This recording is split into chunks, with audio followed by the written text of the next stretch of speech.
paglantaw sa binago na simbahan o envisioning a renewed church.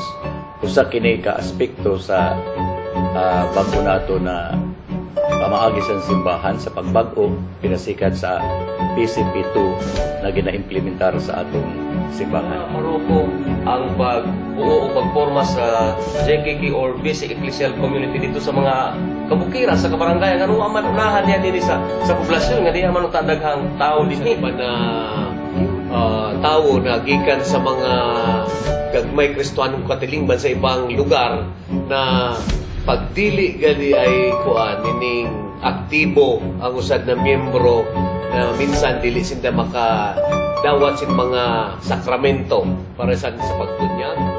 Hello! Good morning mga igsoon ko kang Kristo. Kumusta kamo? Hinautong ta nga naa kamo sa kapiskay nining mabusilakon nga kabuntagon. Welcome na usab nining laing edisyon sa atong programa ang hagdanan sa kasayuran. Gina-welcome ko usab ang akong mga kaubanan sa formation team, pinanguluhan sa atong Parish Pastoral Council. Chairperson, Brother Song Arisala. Good morning, sir. Good morning. O kauban sa gihapon nato si Brother Gerard Amo. Good morning, Brad. Good morning, Kumusta kamong duha nining kabuntagon, mga gwapo man? Mayo man gihapon. Ayaw. Okay, so pasalamat ta sa mahal nga Dios nga gitagaan na buta og laing gasa sa kinabuhi aron nining kabuntagon na usab magkapadayon kita pag serbisyo sa atong mga kaigsuonan nga nagmonitor karon kanato lalong-lalo na katong tuwa sa kabukiran. Okay? So, una kita mo padayon ato usang hisgutan sa makadiyot katong atong gihisgutan sa nangagi natong sesyon, atong ikaduhang sesyon nato. Atong nahisgutan ni atong ikaduhang sesyon nato ang may tungod sa BEC. BEC. Oo, Basic Ecclesial Community. And then gihimay-himay gito nato no? Basic unsa ang ecclesial o unsa pud ang community. Okay. Hangtod nga ning abot gayta ni ato sa punto na ato na silang gipahibaw nga ang atong pura paroko nagsugod na pag buo sa gagmay Kristohanong katilingban sa mga mountain barangays o sa mga kabarangayan in general, no? Nag-focus una siya didto wa diri sa poblasyon. Atong balikan sa makadiyot Brother Song, Brother Gerard. Unsa gid ang dahilan nganong kay dito mag-una atong pinalangga ang kura paroko sa kabukiran? Ang rason ni ana ngano kay ang atong kura paroko nagsugod gyud dito sa kabukiran, ilabi na dinhi sa ato sa parokya dito sa Libtong usa ka pinakaiwit nga barangay sa atong parokya. Kini tungod nga sa sugyot sa Batikang tuingon usab sa PCP to nga tagan prioridad ang simbahan sa mga kabus Church of the Poor. Og nasayod ta nga kung maghisuguta og kabus sa mga material na bagay, giingon kini marginally poor. Ingon usab sa kabus sa mga espirituhanon na bagay. O kining tanan, ada nato mapalgan sa atong mga kaigsuonan sa kabukiran, tungod kay sa miaging panahon, wala kayo sila matagi og pagtagad, tungod lagi sa kakulangon sa atong mga kaparian, o ilabi na gayod kaniadtong unang panahon, lisod pa kayo ang mga dalan nga to sa kabukiran. Mauna nga sa pagkakaroon, ihatagan usab og pagtamod, hatagan prioridad kining atong mga kaigsuonan nga mga kabus sa kabukiran. So, mapalad Brad Gerard ang mga kabukiran karon. So, kamo mga naa sa bukid, magmaya na mo, no? Magmaya na mo kay ang focus karon sa atong kura paroko nining bag-ong duso, no, sa atong simbahan, ang pagiging usa ka simbahan diha sa gagmay Kristohanong katilingban na sa inyo. Kamong taga-poblasyon, huwat-huwat lang sa amo, no? Uwalik na tas ila after nga mabuo ng kabarangayan, di ba? Opo. Okay. So nining higayon na ato na usab karon tukion alang ning atong programa nga giuluhan nato og hagdanan sa kasayuran nining katulo natong sesyon, no? Ang mga konsepto o concepts sa bag-ong simbahan. So, Brad Gerard. So, Brad Isong, unsa man ang mga konsepto or concept sa bagong simbahan na kinahanglan nato na mahibawan? Ang mga bagong konsepto karon adunay upat kini na dapat nahibaw-an sa tanan, no? Unang konsepto, mosentro kini sa pangutana, unsa ang simbahan ug asa kini gikan. Kining ideyaha nakafocus kini sa giingon nga ecclesiology. o Ecclesia Charts plus Logos Study o pagtuon sa simbahan. Sa traditional nga konsepto, ihatag ang pagtagad ang giingon nga visibility, kanang makita, visibility. Apan sa bagong ecclesiology, gipunting ang giingon nga mystery o misteryo. So, misteryo, no? Unsa ang kaibahan o diferensya sa giingon nga visibility o mystery o misteryo? Ang daang simbahan gihatagad pagtagad ang istruktura sama sa ermita, katedral, basilika, kumbento o kauban dinhi mao ang presensya sa obispo, mga pari o mga ana-ana sa relihiyoso nga mga grupo sama sa mga madre. Apan kini mao lamang ang simbolo o representasyon sa tinuod nga kalugan sa simbahan. Mao kini lamang ang panluwas nga larawan sa simbahan. Mamanggani kaniadto mao kana ang pagsabot sa mga katawhan nga pag-ingon simbahan sa simbahan istruktura kay mao kana ang naandan kaniadto. So unsa man kining mga bagong pagtulunan o mahitungod sa mystery? Ang tinuod nga kalugan sa simbahan mao nga kini mga katawhan nga gitigom sa Dios alang sa usa ka misyon dinhi sa kalibutan pangadto sa usa ka realidad o kamatuoran nga dili pa nato sa hingpit na makabot samtang ania pata sa yuta. Kining simbahan puno sa misteryo tungod kay ania ang presensya sa Dios. So, kinsa man kining mga katawhan sa Dios nga naa nagpasakop sa simbahan? Kining mga katawhan sa Dios pulos ni sila mga sumusunod o nagatuo kang Kristo. Pulos mga binunyagan o nagkahiusa o communion sa atong Santo Papa. So unsa man ang gimbuhaton sa mga halimbawa nagpasakop ka na sa simbahan? Adunay tulo ka bahin ang mga nagpasakop sa simbahan. Og ang matag grupo niini adunay gimbuhaton alang sa pagpadayon sa misyon sa simbahan sumala sa gihatag kanila nga talento o kakayahan sa Dios. Kini sila mao ang anaa sa ministry of the office o ginatawag kini nga hierarchy o ang anaa sa religious o consecrated life o ang mga laiko. So, base nining atong ikatulo karon nga session, kining tanan nakapunting gihapon sa atong pagiging bagong simbahan, ano? So, taud-taud diha lang mo mga kaigsunan, nindot pa kining among pagisgutan karon. Nasayod ko nga kamo pod interesado mo nga masayod nini. Apan diha lang mo mubalik ni pagkahuman nining mga bulawanong pahinumdom. Kining anaa sa ministry of the office o hierarchy o ang ilang mga gimbuhaton. Kini sila mao ang mga binunyagan nga nakadawat sa sakramento sa pagkapari o Sacrament of Holy Orders. Sila mao ang mga obispo, kaparian o mga diakono. Gitawag usab sila na nasa clergy. Ana kanila ang pagdumala sa simbahan or governance, ang pagpasanto sa katawhan.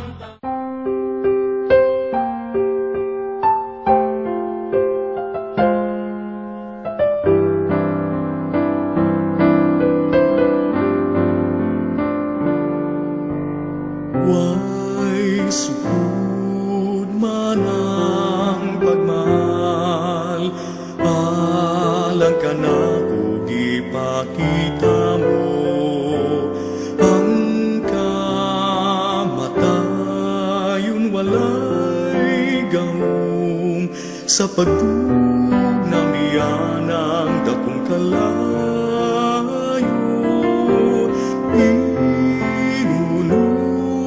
Siya midaog ug sa kamatayon nakabuntog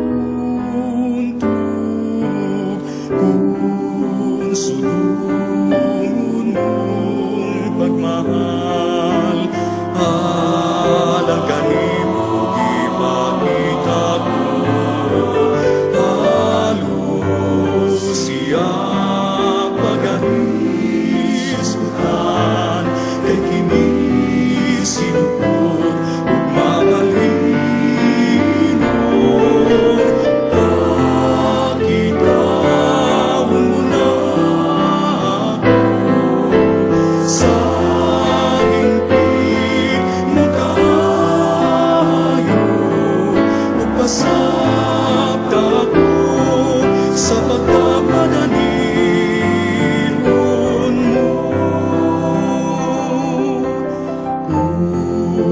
kining kasing-kasing ko sa gugma alang galing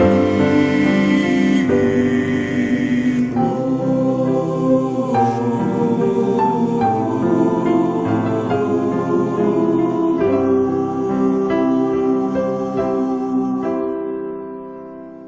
Okay, balik na sabta. Nining atong maayo kayo nga gihisgutan karon, Barisong. So kinsa man kining anaa sa ministry of the office o hierarchy o ang ilang mga gimbuhaton. Kini sila mao ang mga binunyagan nga nakadawat sa sakramento sa pagkapari o Sacrament of Holy Orders. Sila mao ang mga obispo, kaparian o mga diakono. Gitawag usab sila nga nasa clergy. Ana kanila ang pagdumala sa simbahan or governance, ang pagpasanto sa katawhan, sanctifying, o ang pagpanudlo, teaching, o ginatawag church magisterium.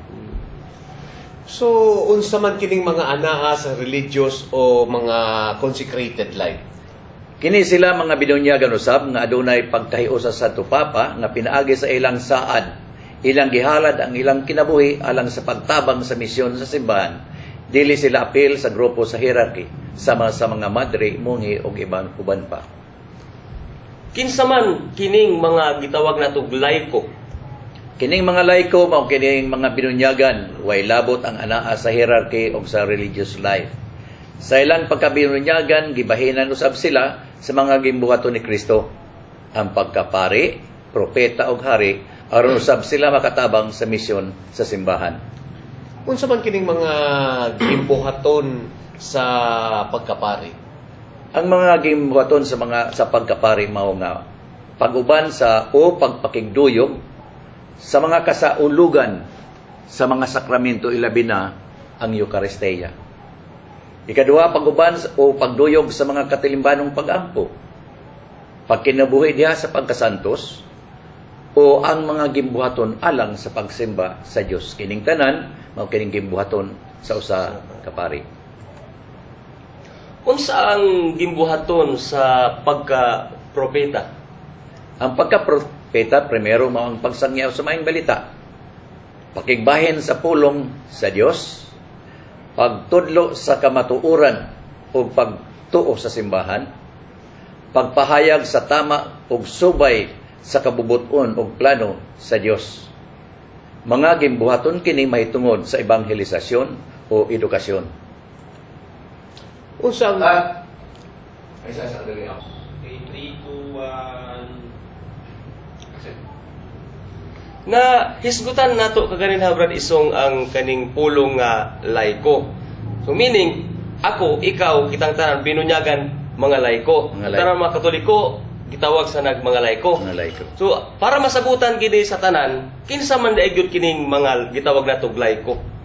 Kining mga laiko, mga binunyagan kini way labot ang ana of course hierarchy of sa religious life.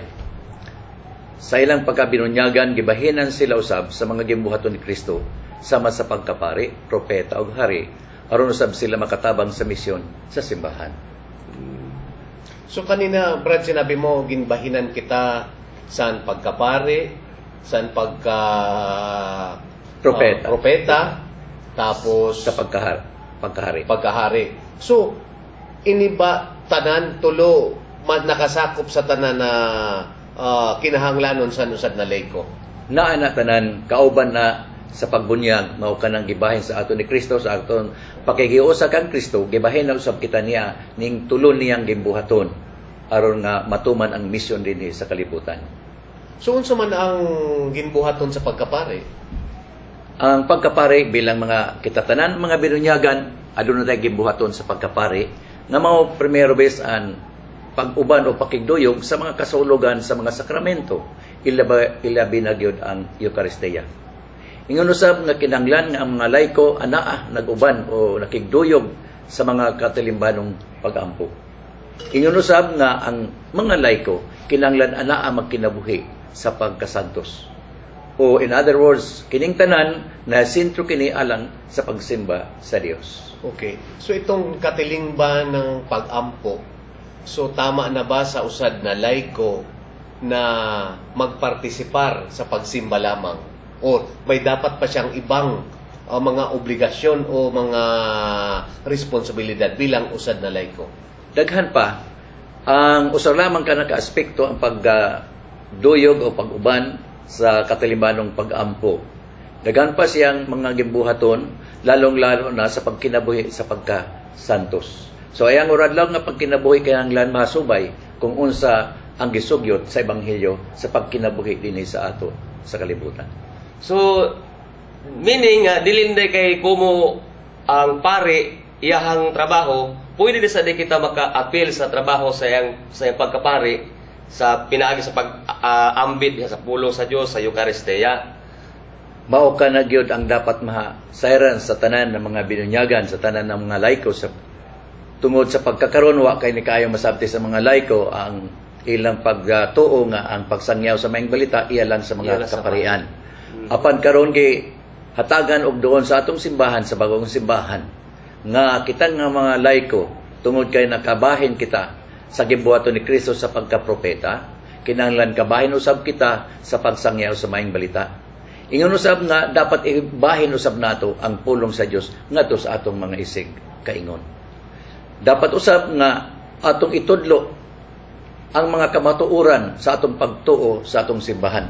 Of course, ilabi na gyud sa unang gibuhaton niini sa pagpanudlo nato ngadto sa atong kaagulingong panimalay. Ingon usab nga kinahanglan nga ipahayag nato ang tama og subay nga pagkinabuhi sumala sa kabubuton og plano sa Dios. Ingon usab nga kining gibuhaton sa pagkapropeta mao kana ang kauban niini ang ebanghelisasyon na ginatawag nato o edukasyon mahinungod sa atong pagtuo nga kaniadtong unang panahon wala kaayo kini matagi og pagtagad. So mao kini ang gimbuhaton nato bilang mga laiko sa pagkapari o pagka-propeta. So kanina Brad nasabi mo na dili lang ang role sa usad na laiko na kung mamati lang siya sa ebanghelyo kinahanglan gali niya na ibahin gihapon sa mga katawhan. So dili gustong sabihon na kung nakasimba ka na, kutob na lang sa imo na lang ito. Mao kana ang dapat masayra sa atong mga kaigsunan ng mga laiko nga dili lang ang ato naibaw-an mahinungod sa pulong sa Dios nga para sa ato lang. Mao manggani kung ato na matikdan nga sa human sa matag misa human niini sa katapusan usahay mo ingon ang pari lakaw kamo ug isangya o maayong balita o lakaw kamo ug selbihi ang Ginoo. Mao kana ang gusto abot nga dapat ang pulong sa Dios nga atong nadawat kinahanglan usab ikabahin ngadto sa uban. Okay. So medyo nakaklaro na sa mga laiko itong mga televiewers naton na na-explicar ni Brad Isong na ang ebanghelyo dili lang na para sa aton kundi ibahin naton sa ibang tao lalo na itong mga kauban naton dinha sa panimalay na dili naka-attender sa Santa Misa. So Brad, unsa ang gimbuhaton sa pagkaharianon?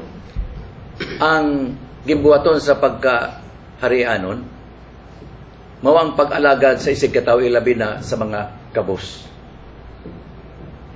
Kaparte gyud kini nga bisan unsa nato ang estado sa kinabuhi kinahanglan gyud ana ang pag-alagaray bilang pagpakita nga kita nakatuman sa gimbuhaton na gimbayan kanato ni Kristo sa pagkaharianon. Ikaduha nga kinahanglan ana ang pagpaningkamot nga muluntad ang kalinaw ug hustisya sa atong sosyedad. Ingon usab nga maningkamot kita nga maatiman ang atong palibot. Kay nasayod kita karon lalo na ang atong palibot wa gyud kini matagi og pagtamod ngaron nga luwas ang kahusay sa atong mga palibot, our environment. Ingon usab nga kinahanglan mabag-o ang katiliban sumala sa sugyot sa ebanghelyo. Sayod kita karon unsang atong katiliban na ang mga krimen nagpahiwatig kini sa ato tanan nga wala gyud matuman unsa ang gihagit diha sa ebanghelyo. So very timely Brad itong ginlansar na ni Santo Papa itong sa Year of Faith na siguro nakikita natin sa atong kapalibutan na talagang grabe na ang pagbago sa tao. Medyo nalilihis na gayud ang tao. Mao manggani nga gilansad sa atong Santo Papa kining Year of Faith aron nga mabalik pag-usap ang mga fundamental teachings sa atong simbahan aron nga ilang masayran unsa ka importante ang matag binunyagan maka-aram niini ilang matun-an unsang dapat buhaton sa mga binunyagan. Siguro radisong kining mga kalamidad nga nang hitabo karon sa atong dili lang sa atong palibot, sa atong nasod, dili lang sa atong nasod kundi mismo sa ubang nasod, mga grabe nga mga trahedya, pahimangno na sa Ginoo sa ato nga kinahanglan buhion nato pagbalik ang atong pagtuo ngadto sa Dios. Maugyod ka na. Kung kining nahitabo kini karon, kini tungod sa kapabayaan sa tawo sa iyang palibot. Ilabi na gayud nga ang ato mga kabukiran karon napanit na tungod lagay sa kahakog sa tawo nga gusto siya magpulos sa mga grasyang gihatag sa Ginoo. Ang resulta niini mao ang tunglo sa Dios nga inig-ulan adunay baha kay wala nay pag-atiman ang mga tawo sa iyang palibot. Gipanita na ang atong mga kakahuyan nga dili na makapugong sa uran aron nga dili mo agay o mo adto sa kapatagan.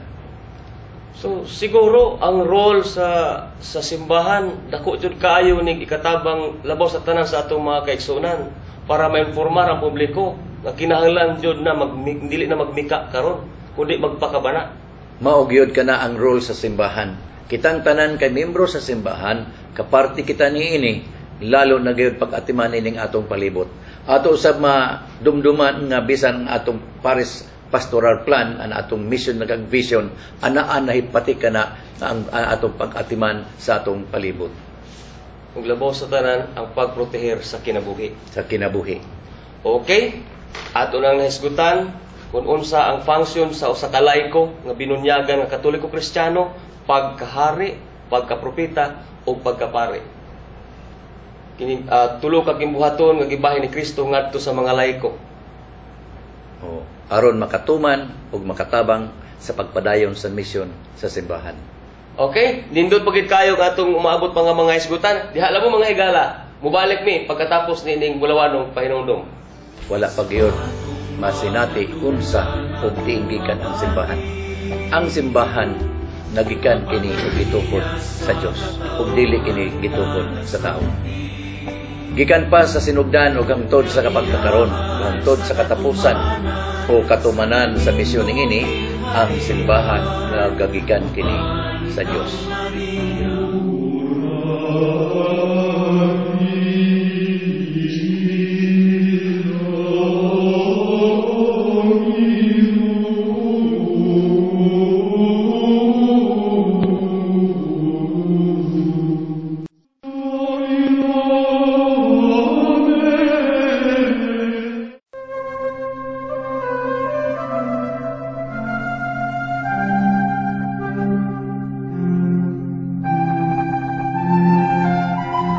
Pedro Calungsod, sakristan, batan-ong katekista o misyonaryo. Base sa Kalungsod, usa ka Spanish record, si Pedro Calungsod na taon ni adtong 1655. Usa ka Bisaya, apan way dokumentong makamatuod kung diin sa Bisaya siya na tao ug midako. Gituhuan nga siya nagtungha sa usa ka Jesuit boarding school ug nagtuon og katekismo. Lakip sa ingitunan mao ang painting, pag-awit, pag-arte ug pagpamanday, isip agi pagpangandam sa pagkahimong misyonaryo. Sa edad nga 14 anyos, siya usa sa dapiling katekistang mikuyog sa Jesuit mission sa Marianas Islands. Mas nailhan niya itong panahona nga Isla de Ladrones, kung isla sa mga kawatan. Bisan sa kapait sa ilang kahintang, ilang inanay na bunyagan ang mga lokal na mga manupyo ngadto sa Kristyanismo. Niadtong 1672, dihang si Pedro o Padre Diego San Vitores miduaw sa Tupon, usa ka balangay sa Guam. Ilang nasayran nga ang asawa sa lider sa maong dapit ng anak. Ilang gibunyagan ang bata. Apan gikasuko kini og dako sa amahan, kinsa dunay gihambing nga kayumot sa mga misyonaryo. Iyang gibangkaw si Pedro og naigo ang batan-ong sakristan sa luhan. Gitiwasan pa siya pinaagi sa pagbunal og atsa nga bato sa iyang uo. Ang pare nga si Diego San Vitores gipatay usab, apan nakahimo pa kini sa paghatag og absolution kang Pedro sa wa pa kini mamatay. Dagkong bato ang gihigot sa tiil sa mga patayng lawas ni Pedro ug Padre Diego ug sila gitambok sa dagat. Suma sa simbahang Katoliko, ang nahiaguma ni Pedro kalungsod gitawag na Odium Fidei kun hatred of the faith o sa kamatan sa pagpaanto sa usa ka tawo nga nagsangyaw sa pulong sa Ginoo. Niadtong Oktubre 1985 na-beatify si Padre Diego San Vitores. Ug niadtong Marso 5, tuig 2000 na-beatify usab si Pedro kalungsod. Ug niadtong Disyembre 19, 2011 ang Holy See miaprobar sa usa ka milagro nga moidan alang kang Pedro kalungsod sa pagkasantos. Usa ka babae nga taga Leyte ang patay na base sa obserbasyon sa mga doktor human kini atakiha sa kasing-kasing. Apan nauwian kini ug nabuhi human sa 2 ka oras human nga ang usa sa mga doktor nangaliya kang Pedro kalungsod. Ug karong Oktubre 21, 2012, ang canonization ni Pedro kalungsod gikatakda na. Siya o ikaduhang Pilipinong santos human ni San Lorenzo Ruiz ug unang santos nga Bisaya.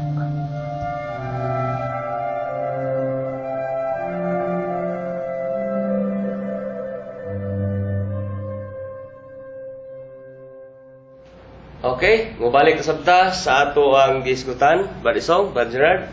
Dili palang dugay atong nahisgutan ang kabahin sa pagkapari, pagkapropeta o pagkahari. Nga kinindi ang tanan trabaho sa pagiging simbahan.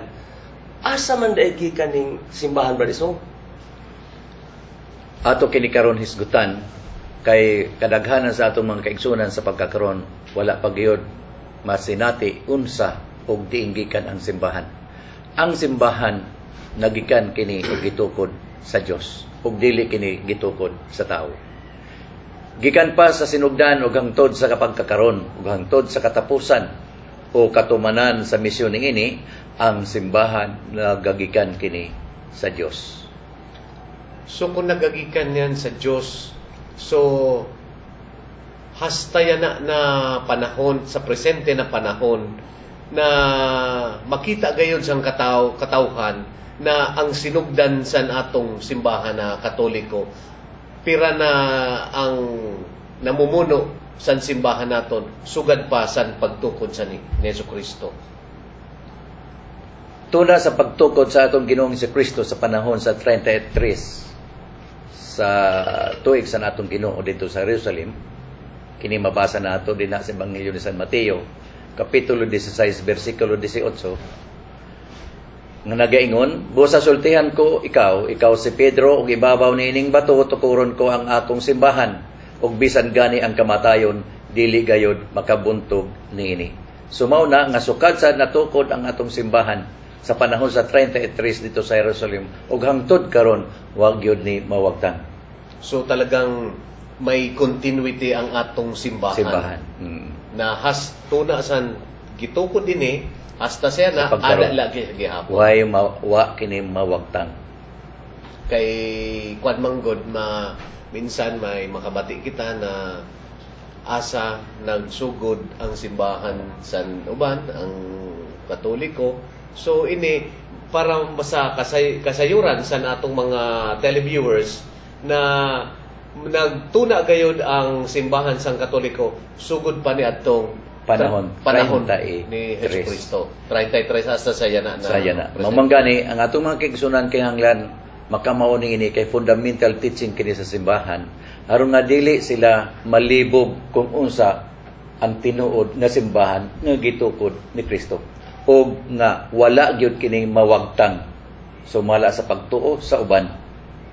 So unsa ang buot na ipasabot niini nga ang bisan ang kamatayon dili makabuntog niini? nagpasabot kini nga ang simbahan nga gitukod ni Kristo wala gyud mawagtang bisan sa kamatayon o sa mga paglutos, wala gyud mabuntog kini gikan niadtong tuig 33 hangtod karon.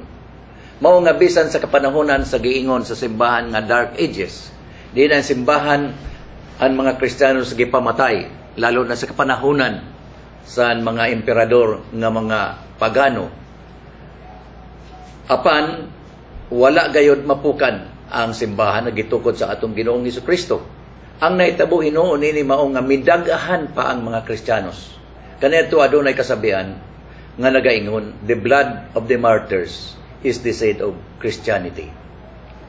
Apan dunay mga kaigsuran nato brad isong adunay pagka-pilosopo nga kung gitukod daw kuno ni Kristo ang simbahan niadtong 33 AD.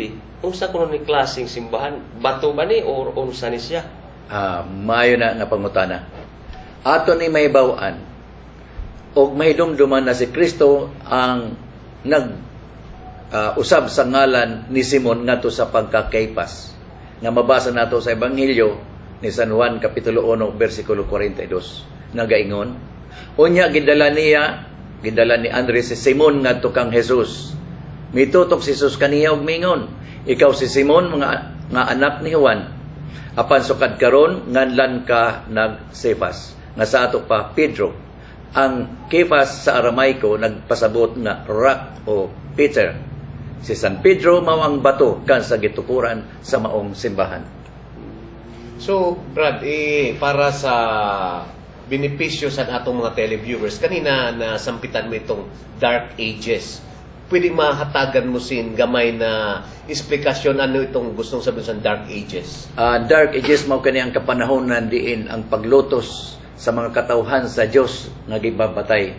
This was more than 400 years ang pagpatay sa mga Kristiyanos, lalo na sa kapanahonan nila Emperador Nero, tanan pang kaubanan niini ng mga emperador ng mga pagano na gimpagpatay ang mga Kristiyanos. So this was the Dark Ages sa panahonan sa atong simbahan. So kinsa man di ay kini si San Pedro dinhi sa atong simbahan? O si San Pedro mao kini ang giila nato nga unang visible leader of the church nga gitukod sa atong Ginoong Hesukristo.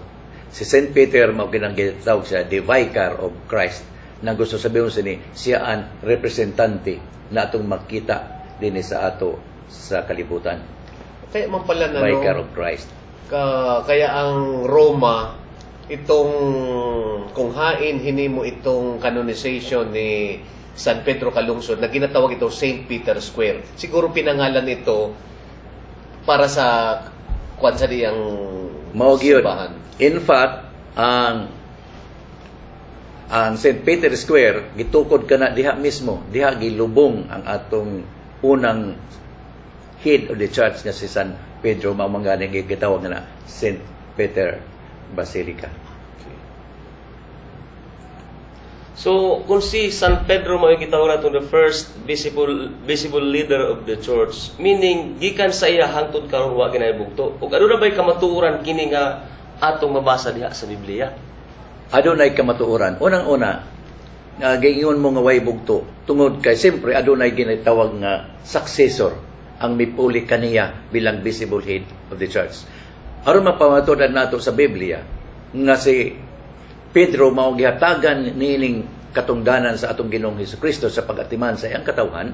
Mabasa kini nato diha sa Ebanghelyo ni San Juan, kapitulo 21 bersikulo 15 ngadto sa 17 nga nagaingon, human nila pagpangaon. Nangutana si Jesus kang Simon Pedro, Simon anak ni Juan, gihigugma mo ba ako labaw sa paghigugma nimo niining mga butanga? Siya mitubag, oo, Ginoo. Nasayod ka nga gihigugma ko ikaw. Si Jesus miingon kaniya, at timana ang akong mga nating karnero. Unya miingon na sab si Jesus kaniya, Simon, anak ni Juan, gihigugma mo ba ako? Si Simon mitubag pag-usab, oo, Ginoo, nasayod ka nga gihigugma ko ikaw. Si Jesus miingon kaniya, at timana ang akong mga karnero. Unya sa ikatulong higayon, si Jesus miingon na sad, Simon, anak ni Juan, Gihigog mo ba ako? Si Pedro nasubo, tungod kay gipangutan naman siya na Jesus sa ikatulong higayon. Gihigog mo ba ako? O si Pedro mingon kaniya, Ginoo, nasayod ka sa tanan. Nasayod ka nga gihigog mo ko ikaw. Si Jesus mingon kaniya, ati mana ang akong mga karnero. Si San Pedro usab ang naghusay sa mga paglantugi sa mga apostoles dito sa unang konseyo sa Jerusalem or Council of Jerusalem nga mabasa nato sa buhat sa mga apostoles kapitulo 15 bersikulo 7 ngadto sa 12. Mao nga walay duda gyud nga si Pedro mao ang ato visible head sa simbahan sa unang katigayonan. So kung si Pedro ang visible head sa simbahan, so sa pagpadayon niya na presenting panahon, ang pinaka-head naton amo yan ang Santo Papa. Mao ang Santo Papa. Mao siya ang mga kaobispuhan, mao ang successor sa mga apostoles. Ug ang Santo Papa mao ang puno bilang sa mga apostoles, mao ang successor sa pagkakaroon. So ni San Pedro. unsa brad ang gibuhaton o aktibidad sa simbahan na unsa ang iyang misyon dinhi sa kalibutan? Nindot ka na nga pangutanaha. Kay alang kaniadto ang daang ecclesiology sa visibility. Ang misyon sa simbahan mao ang dadon ang entero katawhan pasulod sa simbahan, no? Sa bagong ecclesiology sa mystery, ang misyon sa simbahan mao ang pagngadto sa kalibutan o pagpakiglambigit sa katawhan aron magsilbi nga libadora, ilaw o asin pangadto sa kaharian sa Dios. So mao kana karon ang kaibahan. Kaniadto pasudlon ang mga tao sa simbahan. Karon kinahanglan ang mga katawhan sa Dios ipangadto na sa katawhan, makiglambigit, uban-uban kaya ron mahimo sila nga mga asin, libadora o ilaw sa katawhan. So nagkaigwasin ang contract ang duwa kay kaniadtong panahon ang mga tawo pasudlon sa simbahan. Pasudlon sa simbahan. Tapos sa presenteng panahon pangadtoon gayud ang mga tao sa mga simbahan ngadto sa katawhan sa luwas. So in relasyon ana sa gagmay Kristohanong katilingban, so dili daw magkaigwa dida nin na ma-confuse ang mga tawo na kaniadtong panahon pasudlon sa simbahan. Pero diyan na didi na nagkaigwa na sa ginatawag na gagmay Kristohanong katilingban. So ano ang difference niya sa mao kana ang katuyuan ngano ka sa pagkaron sa pagbag-o sa simbahan gitukod ang gagmayng Kristohanong katilingban kay dinha sa gagmayng Kristohanong katilingban mao kini ang luna nga aron sila mulambo ug mutubo silang kinabuhing Kristohanon nga dina mismo matun-an nila unsa ang paghigugmaanay sa managsuon. Unya ngadto na kana sa paghigugma ngadto sa ilang mga kaigsunan sa dakong simbahan sa parokya o sa tibuok kalibutan. So, kung mao ka na, Brad Isong, ang sa kaniadto di ay, kung sa may mga gimuhaton kaniadto sa daang panahon, sa daang simbahan. Kaniadto, ang sentro sa aktibidad sa simbahan mao ang pang-internal. Sama sa pagmimisa, mga sakramento, pagpangadyi, pagnonovena, pagdidebosyon, alang kini sa pagpalambo o pagpatubo sa espiritual o pangrelihiyon nga pagtuo sa mga magtutuo. Apan diha sa nga ang kalibutan adunay kabag-uhan nakita sa simbahan nga dili husto o mag-focus na lamang sa pag-internal na kinabuhi sa mga magtutuo. Adunay sanglitanan nga nagaingon, ano ang kabuluhan ng kabanalan kung walang pakialam sa nangyayari sa kapaligiran? O ano ang silbi ng kabanalan kung kumakalam ang tiyan ng aking kapwa? Mao nga formal nga gibuksan sa simbahan ang iyang kaugalingon alang sa kalibutan. Makighiusa o makiglangbigit sa mga katawhan aron dadun ang tinuod nga kalambuan o kaayuhan. Kini nahitabo diha sa pagbuhat sa simbahan sa usa ka pinakadakong tigom sa tibuok kasaysayan sa simbahan nga ginatawag og Second Vatican Council o Vatican II. So nakikita naton Brad na ang simbahan mismo nag-aadapt pud sa mga pagbabago. sama niining alimbawa itong teknolohiya na kung minsan may mga nakita nga ni kita sa telebisyon na mag-text ka lang para masabay na kamo sa pag-ampo. So talagang ang simbahan dili lang naka-confine sa sabi mo nga ni kanina na katong panahon na pasudlon lang ang tawo. So nag-adapt siya sa mga changes na nangyayari. Mao kana ang kamatuoran sa atong simbahan, kay atong simbahan buhi siya, mao man gani nga kinahanglan makatubag sa hagit sa panahon. So sa pagbag-o sa kapanahonan, kinahanglan ingon pa ni Pope John 23 nga kinahanglan bag-ohon ang estratehiya, bag-ohon ang metodo aron nga makatubag sa hagit sa panahon. Ug mao kana ang nahitabo sa Second Vatican Council. So unsa man ang mga misyon na ginahimo kaniadto sa simbahan? Kung ato maibaw-an, ang simbahan kaniadto dili kini nagpasabot na wala atagig bili ang misyon. Sa kamatuoran, daghan ang mga misyon nga nahimo sa simbahan kaniadto, ilabi na ang pagdala o ang pag-awhag sa pagtuong Kristohanon dito sa Latin America, sa Africa o sa Asia. Apan ang misyon kaniadto sa simbahan mao ang pagdala sa mga katawan pasulod sa simbahan o ang pagpasakop niini o ang pagpabunyag sa simbahan nga mao ang makahatag kaluwasan sa tawo. So base sa akong nahibaw-an, doon ako'y nabasahan nga module nga adunay usa ka obispo nga aron gyud makuha ug masano ang panawagan sa karon nga panahon. Nagpalibot siya og mga katekista aron hibaw-on og unsa ang nahitabo na sa kasaysayan sa atong pagka-Katoliko nga naglibot tibuok kalibutan. So sa ato karong panahon mao di kini ang atong misyon, no? So unsa di ang gihatagag pagtagad o focus karon sa Vatican II sa maong misyon sa simbahan? Ato may bawaan nga human sa Vatican II, gihatagag importansya o pagtuo sa simbahan may tungod sa iyang misyon sa kalibutan. Gibalik ang kaniadtong pagtuo nga ang simbahan sa iyang pagkasimbahan adunay misyon. The church by its very nature is a missionary church.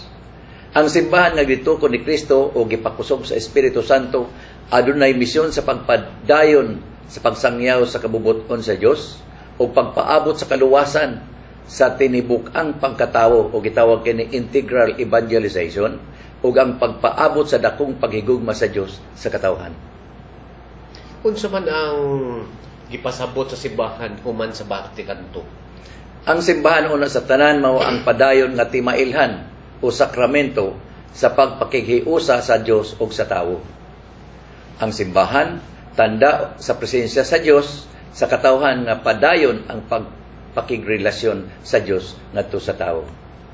Ikaduha, ang simbahan adunay misyon nga magsilbi nga libadora, asin o tigduso alang sa pagmugna sa kaharian sa Dios nga nagsugod na og padayon nga nagatubo og naglambo dinhi sa kalibutan. Piniagi niining duha kalabang bahin sa misyon. Ang simbahan magtikong nakighiusa sa mga manlaing grupo dinhi sa kalibutan, ang organisasyon, kalihukan dinhi sa kalibutan aron makabot ang tinuod nga kalinaw, paghigugma, pagkamatarong ug kahilwayan. So, mao day kini ang misyon sa simbahan human sa Second Vatican Council. Okay mga igsoon, diha lang mo. Nagkainit ang atong gisgutan karon. Apan mo balik ni pagkahuman ning pipila ka mga pahinumdum. So, human niining tanan, asa naman padulong ang atong simbahan? Nindot ka na nga pangutana tungod kay lagi, siyempre, atong masayran, asa di ay kini ang atong padugnan. Sa daan katukduan kung atong mahinumduman, ang pinakatumong ni adto mao ang langit diya sa ikaduhang kinabuhi. Langit. Sa bag-o nga pagtulunan sa simbahan sa pagkakaroon, ang pinakatumong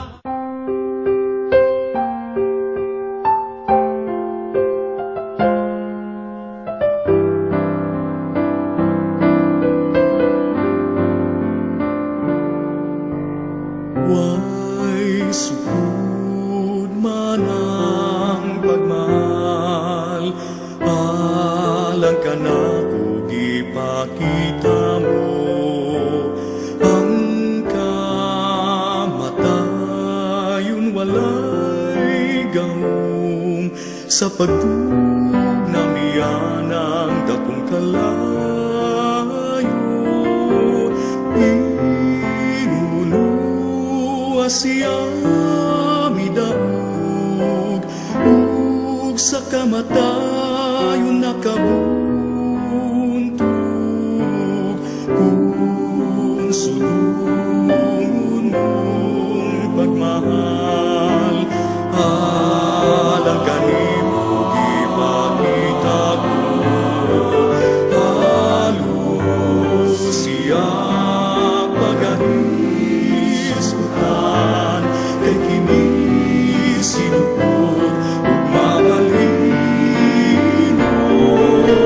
Pakitawon mo na ako sa hingpit mo kayo,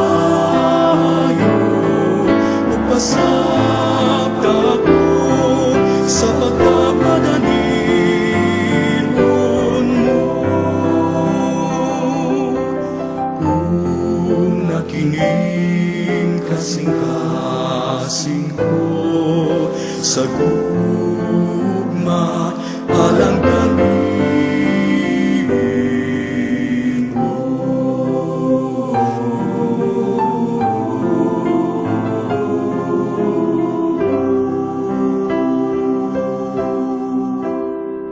Okay, mubalik usab sa atong hisgutan karon. Okay, Brad Gerard, sa imong pangutana? Kanina, Brad, sabi mo na after San Vatican II, itong ginatawag na Second Vatican Council, na ginpaliwanag gayud na ano ang magiging role sa simbahan. So, niining panahon na gagmay Kristohanong katilingban, mas maiintindihan talaga sa mga katauhan. Kay tungod na sa usad na, halimbawa, usad na selda, pipirang tao, pamilya lang ang involved da. So, magkakaigo talaga sin maganda na interaction. Mao gyud ang katuyuan karon. Mamanggani nga kining gagmayng Kristohanong katilimban, dili lang human nga maseminar sila, human sa mission sending, adunay ongoing formation nga ihahatag kanila sa simbahan. Ngaron nga mutubog mulambo gyud sila sa ilang kinabuhing Kristohanon. Mao kana ang pinakadako nga grasya nga mapaabot kadto sa atong mga kaigsuonan. So, humaniining tanan, asa naman padulong ang atong simbahan? Nindot kana nga pangutana tungod kay lagi, siyempre, atong masayran, asa di ay kini ang atong padungnan. Sa daan katukduan kung atong mahinumduman, ang pinakatumong ni adto mao ang langit diha sa ikaduhang kinabuhi. Langit. Sa bag-o nga pagtulunan sa simbahan sa pagkakaroon, ang pinakatumong ni ini maurog gyapon ang langit. Apan ang langit nagsugod na dinhi pa sa yuta. Ang kalibutan mao ang luna sa pagmugna sa kaharian sa Dios. So ang simbahan sukad pa sa sinugdan, gimugna dinhi sa kalibutan dili aron nga mahatagang kalipay ang mga sumusunod ni Kristo, kundi aron maandam ang mga tinunan ni Kristo pangadto sa tinuod nga puloy-anan nga mao ang langit diha sa ikaduhang kinabuhi. Ang langit mao ang tinuod nga puloy-anan sa mga tinunan ni Kristo, ang katumanan sa tinibok ang pangandoy sa kinabuhing Kristohanon. So, ini ba nga atong gisgutan Balisong, may mga kaigsuonan kita kumo kay ang atong destiny is langit. No? Muni padulungan sa simbahan. Doon na mga kaigsuonan nato nga kanang mahadlok ba sa kamatayon kay kung kisa itong pangutuan nato gusto mong kaluwasan, mutaas ang kamot. Unya kung kisa itong gusto nga mamatay, di man mutaas ang kamot. Unya ang ato dahil destinasyon, langit man ka. Unsa man di ay ang mga pahimangno sa simbahan may tungod sa atong pagpuyo dinhi sa kalibutan. Nindot na nga pangutana kay adunay gitawag nga the paradox of life. Na ang tao gusto sa langit pero dili gustong mamatay. No? Pero atong masayran ang simbahan nagapaabot sa mga sakop niini nga ang kinabuhi dinhi sa yuta usa lamang kapag pangandam ug ang kinabuhi dinhi sa yuta lumalabay lamang. Kaya ang tinuod nga puloy-anan sa mga sumusunod ni Kristo mao ang kinabuhi nga wala nay katapusan didto sa langit. So pinaagi ni ining atong programa na kasayuran na hinay-hinay maiintindihan gayud sa mga katawhan, lalo na itong mga kaigsunan nato na nasa kabukiran na naimplementar na ang may Kristohanong katilingban. So maswerte gayud sila kay medyo nahahatagan ninda sin focus itong mga bagong pamaagi na gustong ipaabot sa natong simbahan. Mao kanang dakong grasya nga mapaabot na to kanila nga niining lakang karon sa bagong simbahan aduna gyud pagtagad lalo na sa atong mga kaigsunan nga matagan o tumang pagsabot kung unsa gyud ang kinabuhi dinhi nining kalibutana nga kasagaran ang tumong karon sa mga tao mao man lang ang pag-atiman sa mga butang material. So nagpasabot ba kini na ang langit nagsugod sa samtang ani apata sa yuta? Oo. Ang langit o ang kaharian sa Dios ato na kini masinati samtang ani apata pa kita dinhi sa yuta. Ingon pa sa Ebanghelyo ni San Lucas kapitulo 17 bersikulo 21, ang paghari sa Dios anaa sa sulod ninyo. Ang kaharian sa Dios dili lang nato masinati dito sa ikaduhang kinabuhi. Samtang aniya pata dinhi sa yuta, ato na kini masinati og matilawan tungod sa atong pagtuo. Giingon sa in English, faith gives us even now a foretaste of the joy in heaven. Hinuon dili pagyud ang hingpit nga langit nga ato masinati dinhi sa yuta. Kaya ang kaharian giingon nga ang kaharian ana-ana apan dili pa. Dili pa ang hingpit nga langit ang atong masinati dinhi sa yuta tungod kay dili patakos nga matukod dinhi sa yuta ang tinuod nga hingpit nga langit. So gustong ipaabot di ay sa ato na kitang mga katawhan nya mientras nagahimo kita sin kaayuhan lalo na espesyalmente sa atong mga kapwa na nababatyagan na naton ang kahadian sa Ginoo dinhi. Mao na kay kun anaa kita sa pagkahiusa sa Dios, anaa kita sa langit. Apan unsaon na lang halimbawa badisong kung ingon niini nga ang kaharian diya sa yuta magsugod. Halimbawa ni adtong mga tawo nga dinaog-daog, kadtong mga tawo nga gilupigan, mga tawo nga ingunta nga nabiyaan na gud sa panahon. Para nila makabatyag baka sila nga ang langit naa karon. Ang simbahan sa ato karon nga presente nga sitwasyon, unsa pa ang magimbuhaton kaya nato din sa simbahan? Ang simbahan mao ang sakramento o tanda sa presensya sa Dios dinhi sa kalibutan ug nagadapit sa entero katawhan sa pagmugna sa kaharian sa Dios. Ang pagmugna sa kaharian sa Dios gimbuhaton kini nga gipasaugdahan sa simbahan dili paagi sa paghupot og katungdanan o otoridad sa sosyedad, kundi dili paagi sa pag-alagad o pagsaksi sa kinabuhi o sa kasuguan sa atong Ginoo. So dili ba mahimo nga mag-inusara ta o magtagsa-tagsa ta sa paatong pagbuhi sa Kristohanon? Ang pagkinabuhi nga Kristohanon ug ang pagsaksi sama sa mga tinuod ni Kristo dili kini mapadayag diha sa tinagsa-tagsa o individual, kundi dili pinaagi sa pagpasakop sa Kristohanong katilingban. Kaya ang kaluwasan ginapaabot sa atong Ginoo diha sa katilingban ug dili sa tagsa-tagsa. So tama talaga itong saying na no man is an island. Dapat yun nga siya makig-uban dina sa katilingban nga Kristohanon.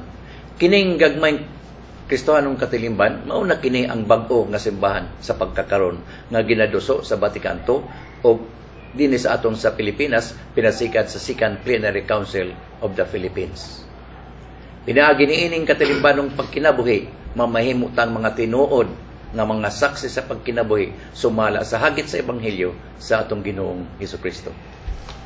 So yan na nagpapakita na medyo nagiging klaro na ang pinaagi nining gagmay Kristohanong katilingban ang tao talaga magkakaigwaning pagkaurusad.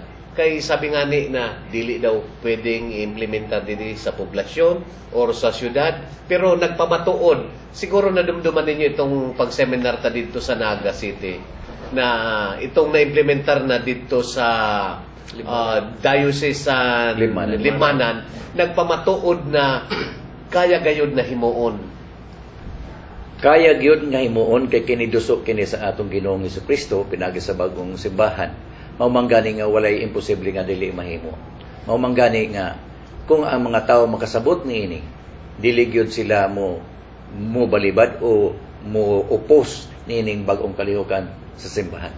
Kaya lang sa pagkakaroon atong mga matikdan na bisan ang atong mga organisasyon sa atong simbahan, religious organization, tungod kay wala pa gyud sila mapaabote niining mga bagong kalihukan sa simbahan, nga dili sila gusto nga mausab ang ilang naandan kaniadto nga gusto gihapon na magpadayon karon. Apan importante kini nga masayra nila nga kinahanglan atong dawaton kining pagbag-o sa atong simbahan. So gusto kong sabihin, Brad, na itong mga religious organization, religious movements, dili yan maapektuhan. Dili maapektuhan. On the other hand, sila hinuon ang gamiton sa simbahan aron nga makatabang, nga matukod kining gagmayng Kristohanong katilimban. Kining atong mga movements, kung kinigitugtan sa simbahan sa pagtukod sa mananlain ng mga parokya, ang tuyo nini aron nga maggamit nga instrumento sa atong simbahan nga kung adunay kapaguhan, lalo na sa pagkakaron nga adunay kapaguhan ang atong simbahan, nga magagamit kining mga movemento, kining mga asosasyon nga ron nga matukod o maimplementar kining pagbag-o sa simbahan. Dili kay sila mo upos niini, kay mao kanang katuyuan sa mga movement o mga religious organization nga makatabang sa simbahan aron nga unsa ang programa niini nga maimplementar dayon. So moabot ang panahon nga kung matapos na pagbuo ang mga kabaranggayan, mubalik na unya diri sa poblasyon. So buohon na diri ang gagmayng Kristohanong katilingban sa poblasyon. Base pa sa atong nasgutan, mayaman ka man o pobre, kay taga-dinhi ka, maging sino ka man, kung sa Tagalog pa, obligado ka nga magkipag-ambit sa imong komunidad. Okay? Ug mao kana ang dakong challenge sa taga-poblasyon o sa mga barangay dinhi sa along the road, nga kung makita nila ang mga katawhan sa kabukiran nga nahitabo kini natukod ang mayng Kristohanong katilimban, it will be challenge to them kung sila sa makatukod dinhi sa poblasyon. Sa ako nga ni na nabatyagan kay most of the time nakaupod man ako dito sa kabukiran, nakikita ko gayud ang kabag-uhan sa mga tao. Kasadya. Sabi nga ni ninda na kausaban na nagkaigwa kami, kausaban ni ining niabot na ang gagmay Kristohanong katilingban. So sigurado ako na ang mga katawhan naton didi, ang mga kaigsuonan naton didi sa poblasyon or mga religious organization man, nagahando man iyan na makaabot didi ang gagmay Kristohanong katilingban. In fact, sa pagkakaroon, daghan kaayo pa ang mga barangay nga nag-request sa atong kura paroko na matukod na ngadto kanila kining gagmayng Kristohanong katilingban. Apan lagi tungod sa panahon, dilitinan kini mahimo sa atong kura paroko nga tukuron ang tanang barangay ngadto sa gagmayng Kristohanong katilingban. So magulat lang sa panahon kung kanusa. Basta sigurado kita nga ang tumong ug tuyo karon sa simbahan mao nga bag-ohon gyud ang porma sa simbahan ngadto sa gagmayng Kristohanong katilingban sa gusto nila sa dili. Mao gyud kini ang tuyo ug tumong sa atong simbahan sa pagkakaron. Okay? Mga igsoon ko diha ni Kristo, daghan pagyuta kami mga maayo nga topiko aron amoy kapaambit nga na kaninyo. Apan natapos na nga mong oras, wala nagilain pang oras, apan laomi nga mubalik mi sa sunod higayon. O kininang inyong mga igsoon diha ni Kristo, manamilit kanyo pag-ingon nga posible nga magpadayong ligon ang iyong pundasyon bilang usa ka binunyagang Katoliko Kristiyano. Kung ikaw, ako, kitang tanan, adunay kasayuran. Ako si Brad Julius. O ako si Brad Isong. Ako si Brad Gerard. Kaninyong tanan, Mayong buntag.